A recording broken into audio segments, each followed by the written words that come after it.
Hello, a very, very warm welcome back to you. It's been great having you with us. Sister Denise and I have just covered the contents of chapter 18, and we thought it important to go through the essence of this chapter because it's the final chapter in the Bhagavad Gita and what many consider to be extremely important. So, Sister Denise, thank you for what you shared before. Thank you. Sister Denise, you and I went through chapter 18 almost verse by verse. I would now like for us to look at the essence of what chapter 18 gives to the reader, the legacy that it leaves with the reader. What would you say the main message of chapter 18 is that is different from all of the other chapters contained in this book? There's a few things that are really new. Particularly just towards the end, something that struck me is that the person who performs perfect action, pure action, is led to the happy world. It's the only chapter in which the idea of a world of happiness is described, because all the other chapters lead us to nirvana. And that is the world of silence, the world of stillness, and not a world where there's any activity going on. So to me that was very special. And otherwise I feel that the 18th chapter actually is a synopsis of the whole Gita, because it talks about all the themes that have been covered up until the end. And of course it ends with, yes, I've understood, I'm free from my attachments, yes, I can now do as you ask. So it really is the culmination when Arjuna has absolutely freed himself from all of his confusions, his doubts, his concerns, and he has abandoned the influences of the world. And he's made himself only influenced by God.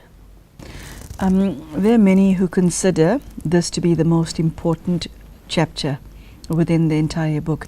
Would you agree, because of its contents, because of the feeling one gets when one reads their pages?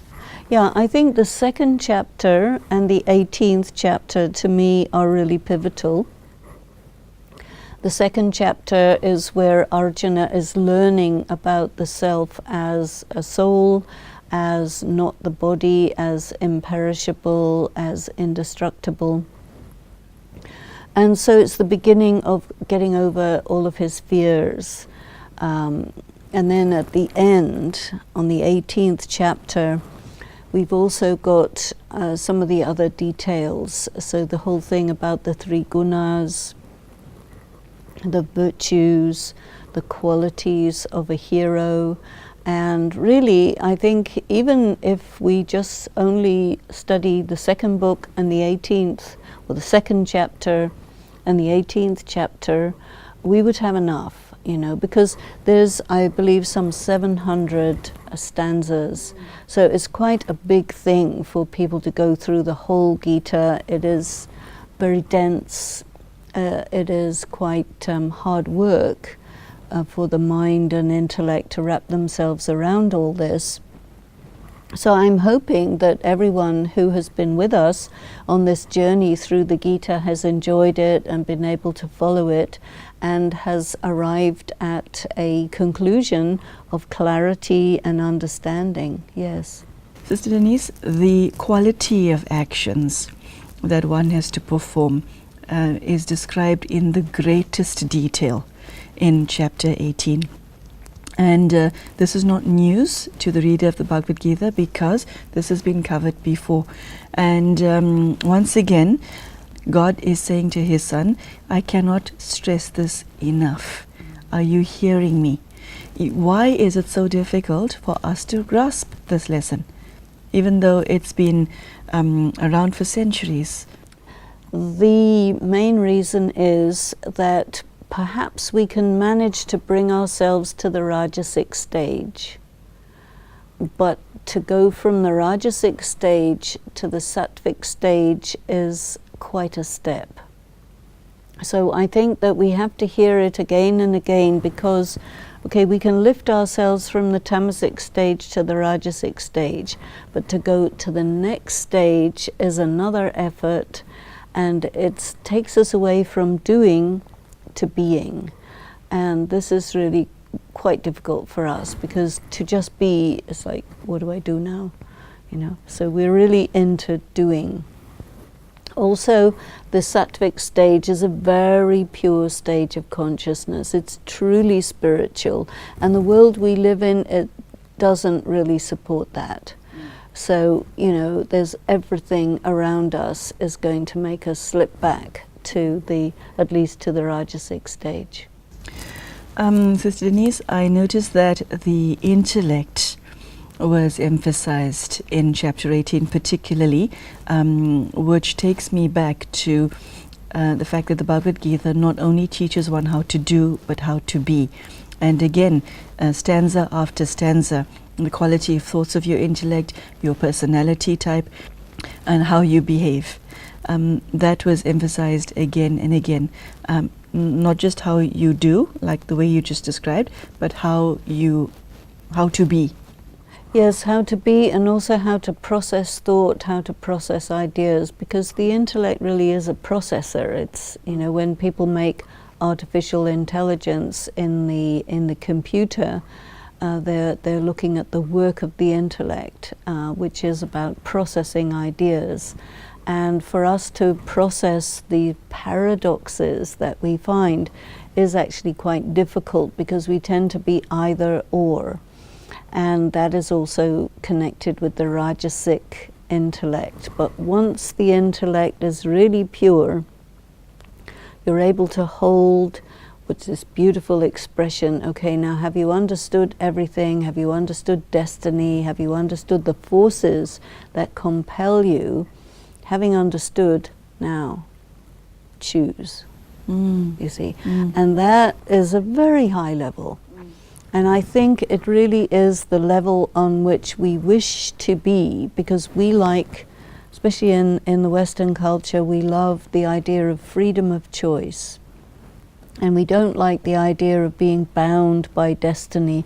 Everybody wants to change their destiny, change their karma. And here at the end of the Gita, it says, okay, once you've understood everything, and once you've applied all the disciplines, once you've freed yourself, then you can choose. Sister Denise, one could not miss the fact that one's attention was drawn to the quality of relationships. One couldn't miss that at all. And I note with interest, to dislike someone is a sin. And that's just one example that I'm thinking of now, but there were lots of examples and instructions as to how to treat your fellow brothers and sisters. Well, the person who is wise is impartial, and he will treat everyone equally. If you dislike somebody, you're putting yourself in danger, because you will be prejudging a person, you will be condemning a person, and you will start to punish them on some level. And here in the Gita it is said, you know, the law of karma is king. It operates. You do not need to take it up and replace it or displace it. And I think this is what happens in the world, where everything is run by moral injunctions, and people feel the need to punish, the need to take revenge, the need to ensure that somebody suffers for any mistakes they did. And here in the Gita it is saying, no, this is not the way to go, because everything is in the hands of God. It's under the laws of karma. What you have to do is perform right action dispassionately under the directions of God. And this is a very different way of doing things. Sister Denise, I note that although we are armed with the knowledge contained in chapter 18 and other chapters, it is still difficult for us to focus on things like our motives and our intentions, and we tend to focus rather on action and the consequences of the action, despite being advised to do and be otherwise. why is there an imbalance in the scales, as it were? Why do we weigh heavily in favor of action rather than what's behind it?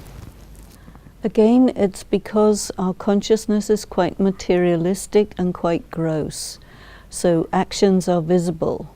Why you do what you do is hidden. And I think that those things that are hidden require the third eye to be open for us to give them due weight, you see. But most people's third eye is closed. And so you just look at the thing itself. And in fact, if you look at it, the way the world we live in works, people's actions count. Why they did it, it's subject to debate.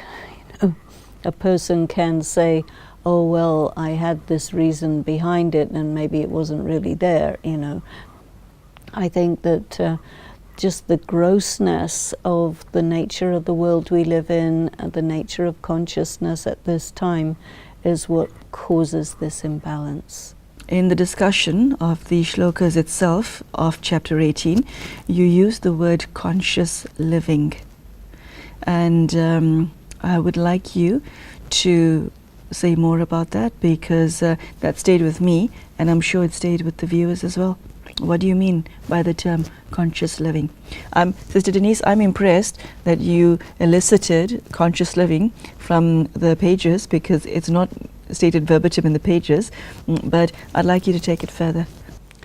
The thing is this, that when you are developing yourself spiritually, this idea of awareness, being really aware of what you are, who you are, why you are, who you belong to, all of this informs what you do and how you feel about other people and all of this. Most people are just operating in a reactive way, quite unaware of many of the dimensions that actually exist, and partly it's because they're only living at the level of sense perception. And so, comparatively speaking, they are like zombies, just, and I think this is also why it says in the 18th chapter that only once you've understood everything, only once you have really asserted yourself as a conscious, choosing person, that you actually have the freedom to choose. Because you see, when a person is not free, they are compelled by their nature, by their sanskaras, and so, you're not acting as freely as you think you are. In the Western world we think, oh, I'm freely doing everything, but no, you're acting in the way you always act. And if you want to change how you act, it's a big deal to really change. And I think what the 18th chapter is teaching us is that you go through all the disciplines, you make yourself dispassionate, detached, free from concern about the fruits of actions, and then you become really aware, you're with God, and then you have the power to choose, because you can do something which is different from your nature. Sister Denise, another phrase that you used throughout the discussions that we've been having is to meditate on this verse. Yes. You said it for, what I call the head verses as well as the heart verses. Would you tell the viewer why it's important? The reason I think this is relevant in this discussion is because people tend to read it and then move on to the next verse. And you're saying that we should do more. Could you take us through that? You see, the things that are there in the Gita can be interpreted in many ways. They're very deep. They've obviously been thought about very deeply. They're poetic. The poet will put words to some very essential piece of information and give it to you as the essence.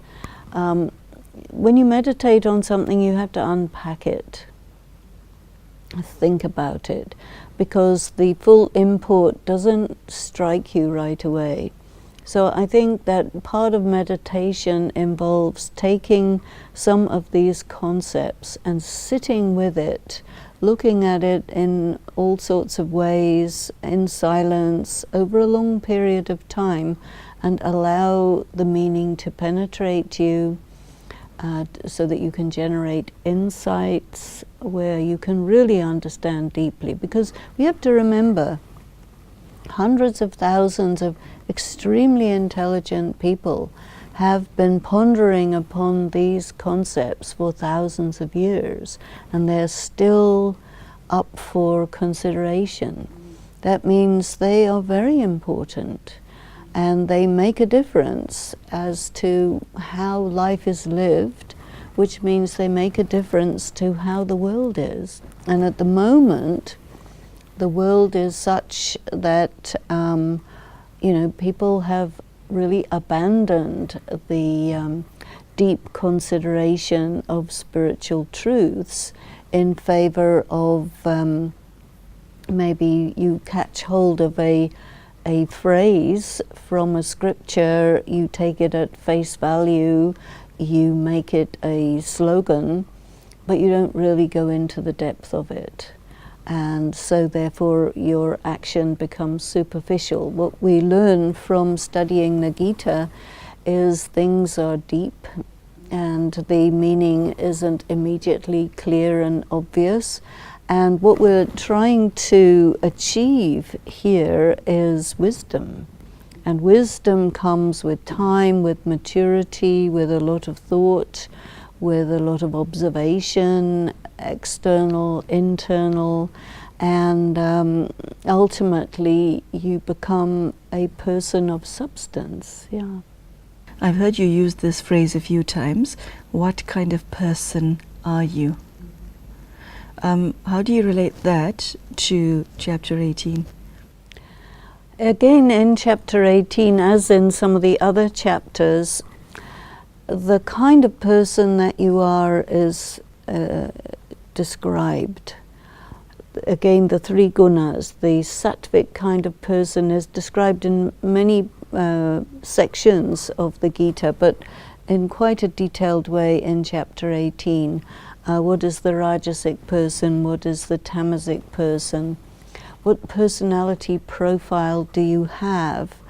Who are you at the deepest level? Because I think that many people have developed characteristics and personality traits that are reactions and coping mechanisms to deal with some of the difficulties that a person has had growing up in life, and that this has clouded their actual self. And I think that the knowledge of the Gita, which asks you to really think about yourself and who you are, and asks you to really connect yourself with God, who brings you back to your essential reality, then you can actually come and understand, oh yeah, I thought I was such and such, but what I find is I'm something deeper, something different. Sister Denise, the one aspect that I took up quite deeply from this particular chapter is when Sri Krishna said to Arjuna, you do not have a choice, this is your destiny. And then later, what are you going to decide? From the second verse that I'm referring to, he let Arjuna know, I respect your decision. Which was amazing because this is God, and Arjuna is obviously the type of personality to earn God's respect. So there's a very deep message there for us, isn't there? It's not just a question of which way is heavier, choices or destiny, but the respect within that.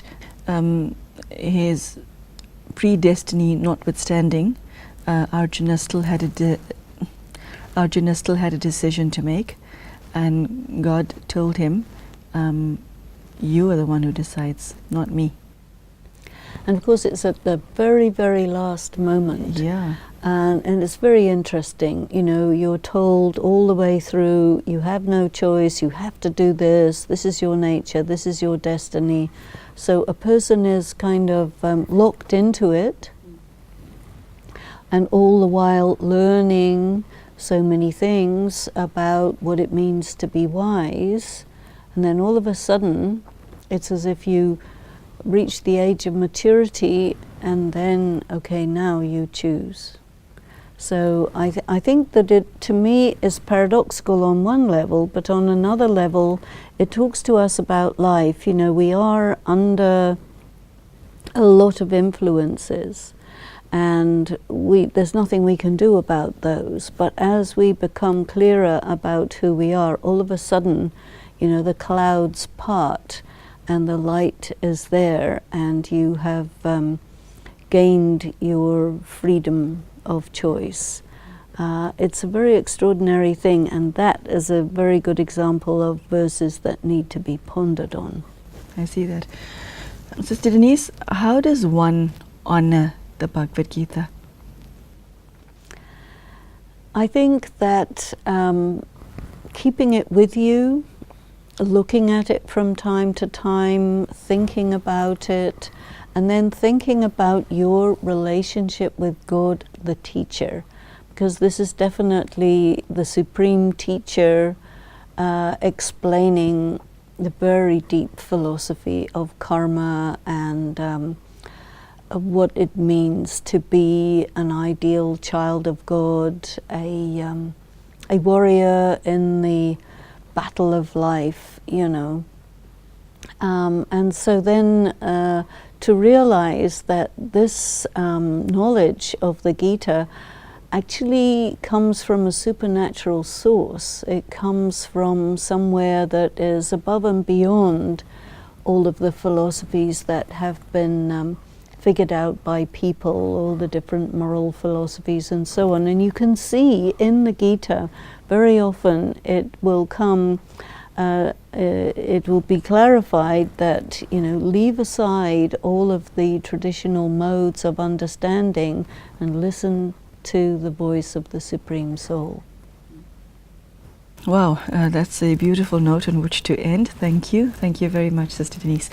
Thank you so much for joining us today and for all the other episodes. As you've seen, we have come to the end of the discussion on the Bhagavad Gita itself. We have a few more episodes to go, but in this particular episode, Sister Denise shared her insight into what the true message of chapter 18 is. It's very deep, it's very powerful, and it requires further thought and time from yourself to understand what God's message is to you. So thank you so much for joining us, and we hope to see you again soon. Thank you, Sister Denise. Many blessings. Thank you. And may God be with you too. Do take care. Goodbye.